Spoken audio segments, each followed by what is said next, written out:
Good day, good morning, and good evening, Commanders. Welcome to yet another map analysis, but with a bit of a twist. I'll be trying out a new way to do these. While explaining the map, I'll have a game playing, and I'll explain both sides in the same video. If you enjoyed this video, please make sure to leave a like and consider subscribing. It helps me out a lot, and I'd really appreciate it. Without further ado, let's get on with the video. So we're on Black Forest, and we are playing a second SAS versus 4E versus Dark Kruger, his name is. So the idea of Black Forest basically is that red side is worse and red side needs to fight and attack and blue can just sit and defend all day. So blue side is better, not because the way blue gets into Bravo is a lot easier than the way that red gets into Alpha. So for red to get into Alpha, red has to come down here and then into these buildings and then into these buildings. So red has to advance through a lot of open space where literally everything can shoot red's advance. Or if red tries to get into Alpha through the other side, red has to go through these buildings like this and then advance again over all of this open territory. So red needs to advance over a lot of fields and open terrain to get into Alpha, whereas blue simply just needs to go from a building to a building and they're already in red's back zone, to say the least. So red gets Charlie here, if you take a look. Red gets Charlie, gets up to here basically in Charlie, which means that blue, if blue deploys here, blue will lose that early unit because, you know, what are you gonna do against a squad that's fully entrenched into a building that can constantly see you and shoot you and you're in a forest? So in standard play, red gets Charlie, red gets a bit of Bravo basically, blue gets up like all of this, blue gets all of this, red gets this, and red gets, it's debatable whether, like, sometimes I like to push this as red. I like to just go for this if you have to unload early and then push up with the recon behind you. But if you can take it, again, it's all about the recon helicopters. If you have a recon helicopter going, seeing if you can get up to here, seize that space. Space in this game is really important, and if you can take it early, you'll find yourself winning a lot more games and profiting a lot from the space that you seized. So, red gets Charlie basically, and blue gets to about here in Charlie, but in standard play, red does not go for Charlie because there's just hardly any way blue is pushing Charlie. Blue's main attack wants to be focused down here at Bravo. Blue wants to get these buildings early, which they do. They get these buildings early, and there's nothing red can do about that. Once blue gets these buildings, blue wants to push up, get into these buildings, get this, blue gets this. So blue gets this, red gets to about here, and blue gets this. So as red, you're kind of on the back foot from the start in the middle of the map. And the only thing you have going for you is that Charlie is yours. So blue will get up to here, all of this. Blue will get to here, blue will get to here. And red somehow needs to save this game. So how will red do that? Well, in my opinion, red should try to play for this right here and fight this. Because if red can take this from blue, and if red can take this and this, red will have the better position. Because red, if you think about it, take a look at the top right, red is constantly taking this. So red has this, but this zone right here, you could say is half-half. I mean, it is a bit of like, it is going a bit too far saying that it's half-half. It's mostly, it's like 90% blue zone and like 10% red zone.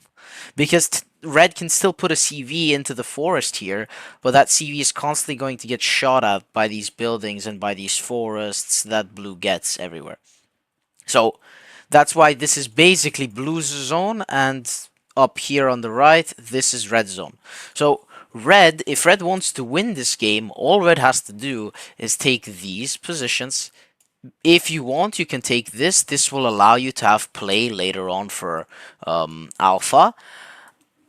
And take this forest. If you can take these two positions, you're going to be golden. And if you take this third one, you've won this game already. If you can take these positions as red whilst maintaining control of your right zone, you'll be completely fine. All you need to do to start taking points is to just put a CV in here, which you can constantly smoke off with a mortar, and you have coverage for it since you took this. If you took this, if you took all of this, you have coverage. You can justify putting that CV there. Any recon unit that's in this building will instantly get minced by any and all fire support that you have in the supporting, basically, positions. So that's how red wants to play it. The way blue wants to play it is blue wants to get, my bad, blue wants to get to up here. If blue gets this town, blue's gonna be in a very golden spot. Blue also wants to take this, and blue wants to get to up here and up here. These are the positions that blue wants to play for. Now, the reason blue wants to play for these positions is because you can just put a CV in here as blue, and you're already ticking the back zone Bravo. And if you take this, if you take a look at what this overlooks, this position over here, if you put an ATGM here as blue, it overlooks literally the entire field of play that red has to try and retake Foxtrot. Because if you think about it, the way that red is going to retake Foxtrot is by attacking through here like this. Having a Milan or any type of ADGM here, Conkers, Toe, anything, makes it so that literally all of that is covered and nothing can be done. Nothing can be done about this ATGM position because you can always just fall back. You have a forest behind you. You're just in a golden spot if you manage to take this. So as blue, I always try to at least like attack up here, and get this. And then you can kind of push through and get up here. As for this, I'd like to deploy to here, and then gradually, eventually push up into that zone. So as you can see here, for me as red, I've pushed this side of the town, this, and this. And this is the kind of like three-pronged attack I was talking about earlier when I was explaining red's deployment. If red manages to do what I'm doing here, red will have a very easy time and will get into alpha. There's nothing stopping you. As you can see, there's literally nothing stopping me from getting into alpha now. I'm just in there. I have an SAS coming in. I have Warrior Milans coming in. And as you can see, any attack by blue on Charlie on my right side here can basically be instantly stopped. Because I can always rotate units, you know? Like, this is why blue generally doesn't go for Charlie. Because it's hard to justify. Like, you need to pull this off really fast as blue. And there's just no way to do that if your enemy's playing like a fast division. For example, I'm playing second SAS.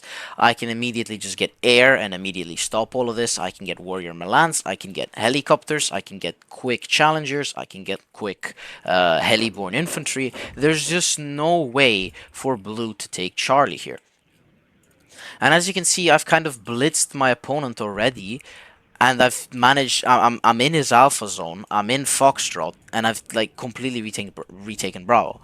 So that is the kind of attack that you want to go for as red. Basically this, and you want to defend this. This is what you want to go for. Now your priorities generally should be these three. I think these two are more important than the third one. The third one, though, will make your life easier. If you do manage to go down the third road up here, it will make your life easier in the taking of alpha. So I definitely do suggest at least putting some unit down here on the third priority. But definitely these two priorities are the biggest ones.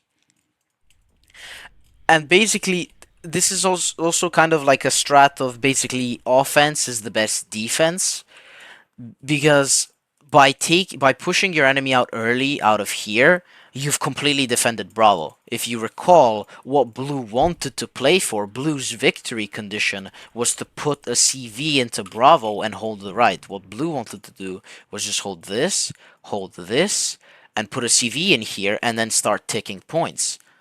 But by attacking your enemy early, like this, you've completely shattered those dreams of blue ever trying to put a CV in here and ticking you. And now we're the ones winning. And as you can see, blue's attack here on the right side has basically completely faded out. There's just no way to attack me when I'm just that fast as a division. My division is just don't get me wrong, 4E is fast as well, in my opinion. 4E is really fast. It scales really well, it just does a lot of things beautifully, and it's my favorite division for that reason. But against second SAS, you really cannot afford to outstretch this much. There's just no way for you to justify your attack on Charlie. And this applies basically to most divisions trying to attack Charlie. Because if your main force is going to attack Charlie, you have to remember, where are most of the zones? Most of the zones are here. So if the enemy put most of his units down here and attacked this, he's gonna get these three zones. But because you put most of your forces here, yeah, you're gonna get Charlie. But why does that matter? Like, okay, you got Charlie, but your enemy got Foxtrot, Bravo, and Alpha. Like, there's no point. It pays off a lot more to put most of your force down here in the middle, because that's where most of the points are, and you can constantly rotate between them. Those objectives, if that makes any sense. And as you can see, now I'm going to completely punish my opponent for attacking Charlie, because he outstretched. And then I'm just going to move down back to Alpha, and this game is already won for me, because I played the advantages of the map. I knew what to attack, and where to attack, and how to attack, whereas my enemy focused on the completely wrong objective, and did not execute it well. He needed to do this fast, he did not do it fast. The rest of this game is basically just a formality. Since I've made it to his back zone, I've made it into Alpha, I've defended Bravo, I've taken Foxtrot, and I've defended Charlie. There's really nothing much left to this game other than just sealing it completely shut. Another thing on Black Forest is that it ticks super slow. Of course, now we see a +4, but that's because I've literally taken every zone on the map. Now it's +6, again, because I've taken every zone on the map. But if I did not, if you're only fighting for these middle points, they only tick a +1, which is extremely slow, and it's so sad to see that a map like this just takes so long to win on. So if, for example, if I lose all of the territory that I've gained, if we go back to me just defending, Bravo and just defending Charlie, and he gets Foxtrot magically back, you see, he's retaken Alpha, but he really hasn't retaken Alpha. There's an SAS here that will stop him from doing anything more. Like, he will not be able to punish me because I'm in his back, like, I'm in here. There's nothing he can do. And then I'm just rotating units to basically free my SAS, to liberate my SAS from behind enemy lines. And so as you can see, even if my opponent magically retakes all of this territory and we go back to our original objectives, I'm still gonna win this game simply because Black Forest ticks so slowly and I'm up 500 points. I mean, by the time that he magically retakes these points, I'll probably be up by 1000, and that's just too far gone on Black Forest, because most games on Black Forest are 40 minutes. But if you play them like this, if you play them like me, and you do the correct things, you'll find your Black Forest games lasting a lot less than 40 minutes. Most of my Black Forest games take around 20-25 minutes. But that's basically it for Black Forest. There's really nothing more to say. You just want to go down here. You want to, as Red, you want to fight for Bravo, and as Blue, you also want to fight for Bravo. There's just different directional objectives. For example, Red, like we said before, Red wants to come down here, come down here, and come down here, whereas Blue kind of wants to go more here, and more here. So it's kind of a, you meet in the middle, and then who can punish the other person first. If Blue manages to punish Red first, then Blue will win the game. If Red manages to punish Blue first, then Red will win the game. It's basically about who's going to take the zone faster, Red or Blue, and you meet in the middle. So you meet in the middle. Blue is going for this, Red is going for more of this. Now, of course, as Red, you definitely still want to defend this. When I say go like here, I'm not saying completely leave this open. Obviously, you should still have units here. However, don't, I wouldn't suggest putting most of your opener here, simply because it's not worth it. Like, your enemy will come down Bravo, and then will make big problems for you, and your enemy will be in here, will be in here. He'll be in a better defensive position than you will be. And you need to be the one that's attacking, so you're going to be out of position. This is open terrain, you're just not going to push that. So, as red, you want to come down these three roads. As blue, you want to meet in the middle with red, try to take Bravo, get Foxtrot, and go for the far right. Basically, get this building block, if you can. And as you can see, because I've played the map advantage, and because I know what to do, I'm basically, this game is just won for me. There's nothing my opponent can do when he attacked the completely wrong objective, and I attacked the right one. And this is another thing. He put his main force here, and alright, he got Charlie for a little bit, but I put my main force here, and then I got all of these zones for a little bit. And then I get the points from that. And as you can see, I'm already 1,200 points ahead, and it's been only 12 minutes, and this game is practically over. Like, 4E is not a division that loses this quickly. 4E is a division that beats other ones this quickly. With my 4E, I'm usually the ones blitzing players in 10 minutes. 4E simply just does not lose this quickly in standard play, but when you attack the wrong things, when you do bad things and make bad decisions, this is what happens. So this is how you want to play Black Forest. You want to come down these roads, and this is where you want to play. Now, in general, play down here. Red gets this, blue gets this, and this is like debatable. Like, depends on who is faster and who has FD. Either blue or red can get into this.